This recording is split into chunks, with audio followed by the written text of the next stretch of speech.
Hi there everyone, welcome to this week's video. For this video we're going to be covering Patricia Hill Collins and the Ogura poets on love.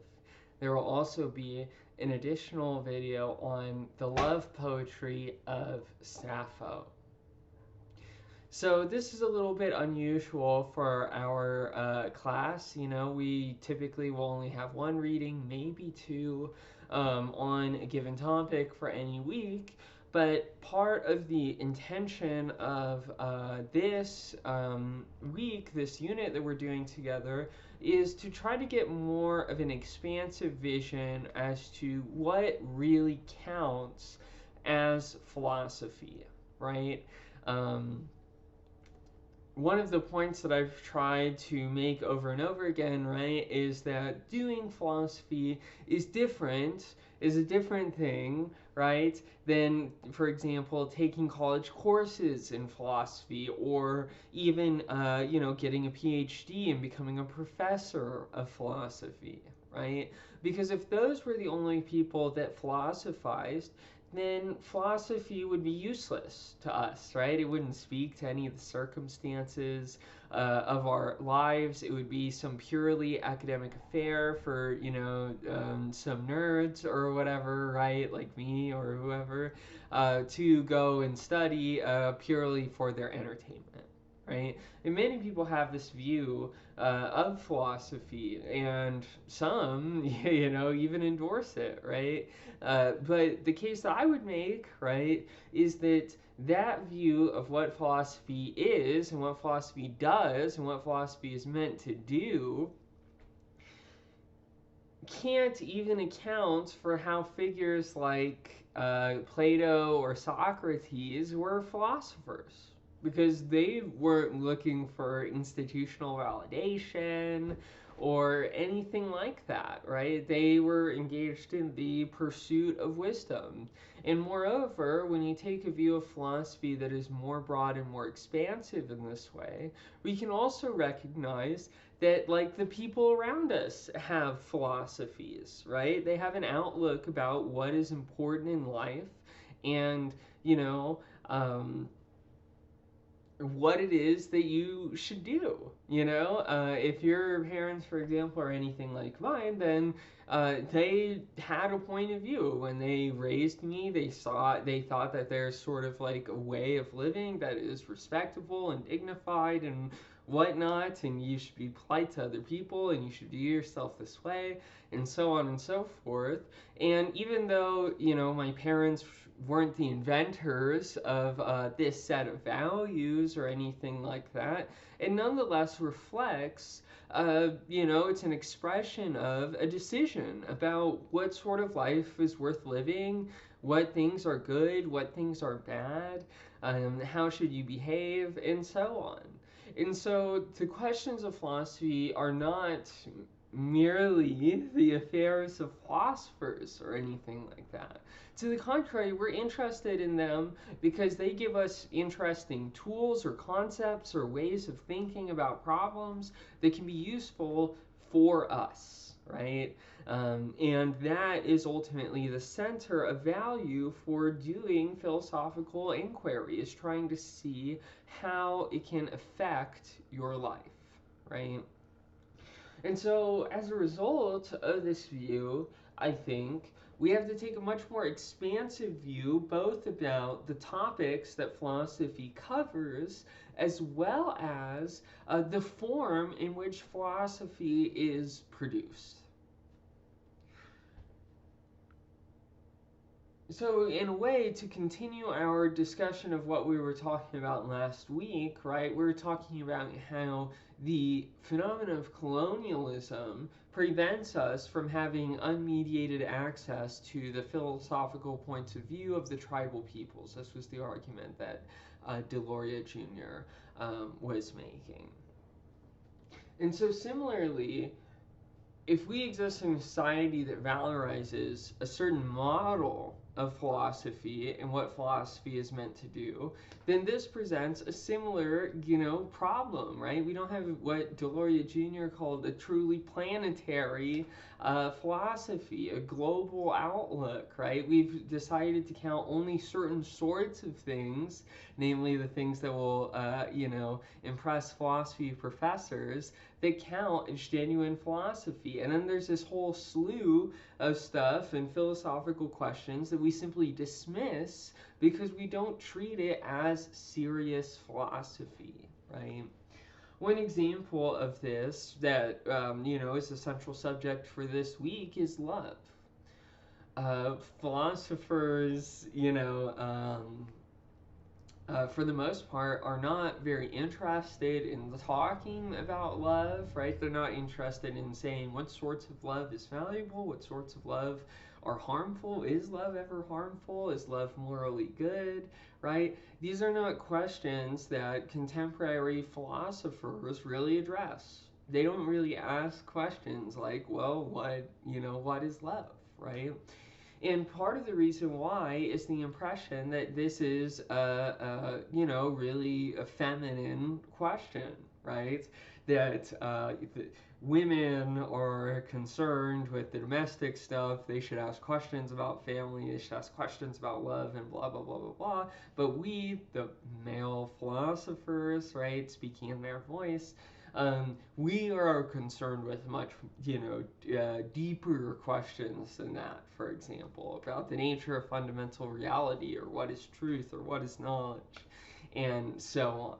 And so the question of what love is then treated as it's less fundamental, it's less interesting, it's a more private concern. Therefore is not really worthy of academic study in that way. It's not a topic of public discussion, it's an area of a private decision, right? This is sort of the general outlook that many philosophers today have on the question of love, and why it is that, in very many classes, people will not treat the topic of love very seriously. It's seen as a topic, for women and for poets, and it's not a rigorous philosophical question, right? Important to recognize that even for very, very classical figures in philosophy, that this is not always held true. Plato, for example, one of Plato's most important and interesting dialogues is the Symposium. And that is essentially a dialogue all about what love is. And in fact, in this dialogue, which I would encourage you to read if you're interested and you have the extra time, Socrates learns about the nature of love from a woman, right? So even in Socrates' time, there is this gendered dimension to love, but Plato, interestingly, thought it was really, really interesting and important philosophical topic, right? So what does that say? It just says that what topics we treat as being serious, rigorous, truly philosophical questions are often based on the prevalence of certain institutions at the time. And those institutions are guided not by a pure love of the truth or something like that, right? But more often than not reflects various kinds of cultural bias, right? And so the question that we're trying to pose for this week is we're posing the question, okay, what is love? How can we treat love seriously, philosophically, and maybe even at the same time poetically? And what are different perspectives? What are different points of view? And how can we do that? And so we open with the first chapter of a volume, Black Feminist Thought, by Patricia Hill Collins. Now, this was like the first really big sociology book that actually clarified what is the Black women's intellectual tradition, especially focusing on the United States, right? And it asks this question, How can we recognize black women's insight in a society that is racist and sexist, right? In a society that actively seeks to suppress black women's insight, right? And this is a process that's taken place over many hundreds of years, right? Uh, the forcible, placement of black women into domestic spheres, right, for labor purposes and so on. It's directly tied to the lineage of slavery. And so the consignment of black women to constant labor, right, is reflective of a society that's racist, that was organized around viewing black people as property and as commodities, essentially as workers that you could extract as much value from as you'd like, and you have to pay nothing, and who you can control their genetic lineage and so on, right? And a sexist society, one that reduces women very often to a merely private and domestic sphere and expects the vast majority of domestic and reproductive labor to come from women, right? And to say reproductive labor is to both say reproduction in the narrow sexual sense, right? Women have to undergo pregnancy, which is often a very dangerous endeavor, but also reproductive simply in the way of constantly doing the very basic labor that is required to continue your form of life, right? Somebody has to do the dishes, somebody has to do laundry, somebody has to, and so on, right? And so part of what Patricia L. Collins is saying, the reason why she's writing, this very first volume on black feminist thought, the reason why it couldn't be recognized before is that black women's insight was actively suppressed, right? Black women are not, the institution of segregation, for example, obviously, explicitly and de jure, right, by the law, prevented black women from being able to enter, higher education, right? And even if there wasn't a de jure, right, from the law, discrimination against black women, right, there was certainly de facto discrimination against black women that continues into today, even if, there are more institutional opportunities at university spaces for black women today, right?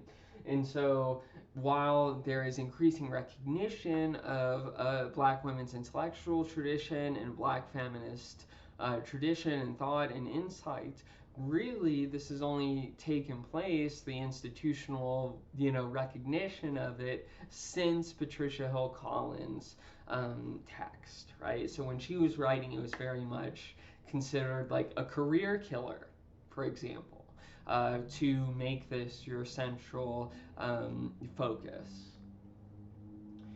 And so since black women are not given leisure time, they are not encouraged to pursue intellectual pursuits, they are not given academic posts, and the topics that they're interested in discussing, like racism and the personal lives of black women and their relationships or so on, are not taken seriously, then to really recognize the insight of black women requires this attitude where we're interested in reconstructing and rehabilitating an intellectual tradition that was suppressed and forced out of existence, right? And so part of what this means is that the possibility of even recognizing the black women's intellectual tradition requires us to suspend or modify our presuppositions as to what counts as philosophy. And this isn't just like, something that happened in the 80s and now is all hunky-dory, right? In fact, like, these attitudes about what counts as philosophy continue to persist in the tradition, which is unfortunate. So even though there is some large contingent of philosophers who recognize that these sources that are traditionally considered non-philosophical also have interesting and insightful things to say, there still is a large, amount of philosophers that think, okay, Plato and Descartes and Kant, this is philosophy, but Patricia, Collins, or poetry, or Sappho, this is not philosophy, right? And part of the thesis for this week is if you just look at the material, then it becomes straightforwardly obvious that it's philosophical. Sometimes it will have more of a reflective, descriptive form. Sometimes it seems like a more explicitly argumentative form. Sometimes it's just kind of a question, right? But it's clear to me, at least, that there is philosophical content in this material, right? And so some aspects of early Black feminist texts would be that they're fragmentary, right? You don't have the opportunity that say, someone like Hegel, who is this German philosopher who was sort of seen as a celebrity, right? And so he gets lots of time and money and so on, and can write these huge systematic treatises, especially early Black feminist thinkers in the United States. No, they don't have those opportunities, right? Consequently, it's fragmentary. If you don't have that much time, you have to get to the most important part. You go bang, right? Shorter, less systematic pieces of philosophy. Relatedly, they're also usually very personal, right? If the end goal of philosophy is to change how you live, which I think it is, right? Then it's natural if you're writing something really short to get to the point really quickly, right? Hence, these texts are often framed in terms of personal reflection. They're about these women's lives and what it is that they think is valuable and how they should lead their lives in the face of racism and sexism and so on, right? They also, therefore, are poetic and practical in the sense that they're geared immediately toward action. This is the exact opposite of how, like, Aristotle, for example, thought about what philosophy is meant to be. For Aristotle, philosophy is always theoretical, and so it's the furthest thing from kind of practical reflection, right? But these texts really challenge that as a perspective or point of view. They are immediately practical and they're poetic. And moreover, they deal with topics that we regularly say are private or we consign to a kind of domestic sphere, right? And consequently, because of all these features or characteristics, people have said those are not philosophy. If you're a philosopher studying them, then you shouldn't be in a philosophy department, right? We should hire somebody else instead. And so, for a very long time, it was not even financially, commercially, professionally viable to be a philosopher that examined, what we might say is minority philosophical traditions. Luckily, that is changing, but change is always slow, right? So there continue to exist various imperfections, we might say. That's at least my perspective. Of course, you're not required in any way to agree with me about that. And so this was really interesting theoretical insight from Patricia Collins. I think it can help orient now our brief reading of some poems. The next video is going to cover Sappho and Sappho's poetry, who is an ancient Greek woman poet who wrote love poetry. And now I just want to talk about some of my favorite of these Ogura poems. Just as a little bit of background, it's quite interesting because the Ogura poems, it was essentially like a contest among aristocrats. And all of these poems were like written, I think, at some castle or something like that, right? And there was 100 different poets who contributed 100 different poems. We are not reading all of them for this class, but only some of my favorites, right? And some that I think especially you can make the case that I've been trying to make, that they carry philosophical content. And the central topic of the poems that we're looking at are about love, because I think that love is one of these topics that, maybe traditional philosophy doesn't like to address, at least in our now 21st century cultural context. Another thing that I just briefly want to mention, if you're interested in these and you think that they're really beautiful, there's this weird TV show called Chihaya Furu. It's Japanese, animated show. And it's about essentially a game that people would play using these poems. Somebody would read out the poems, and you would have to know instantly what poem it is, right? And you would play a little game that way. I really think the show is interesting, and it brings out different aspects of the poetry, because obviously the people that are playing the game are relating to the context of the poem, and so on, right? That's just a brief aside. Let's look at some of this stuff now. So let's look at number 7. Just to briefly read it out. When I look up into the vast sky tonight, is it the same moon that I saw rising from behind Mount Mikasa at Kasuga Shrine all those years ago? So this poem is fascinating. I mean, it's a question, right? And it's a question about, we could say, identity over time, right? He's asking, is it the same moon, right? And also implicitly asking about, am I the same as that person who saw the moon with you, right? I'm changing, the situation's changing, I'm no longer with you, the years have gone by, right? And so this poem asks a really fascinating question about the continuity of our personal identities and the transformative effects that love can have on us, and also that simply time can have on us, right? The author of this poem is required to ask, am I the same? Is this the same moon? Is there anything the same as those moments that we were able to share together in that moment, right?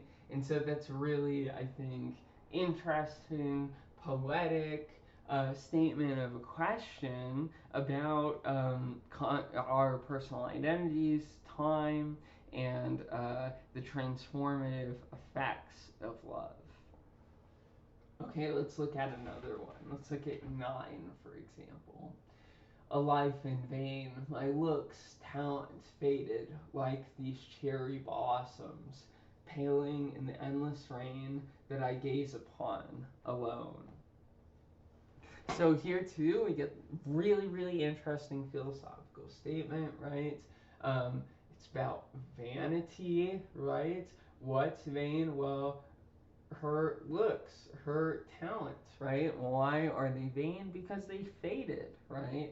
They faded like cherry blossoms, right? Something especially beautiful, magnificent that exists in Japan, but of course, right, seasonal, so it ends very, very quickly, just like our lives in a certain sense, right?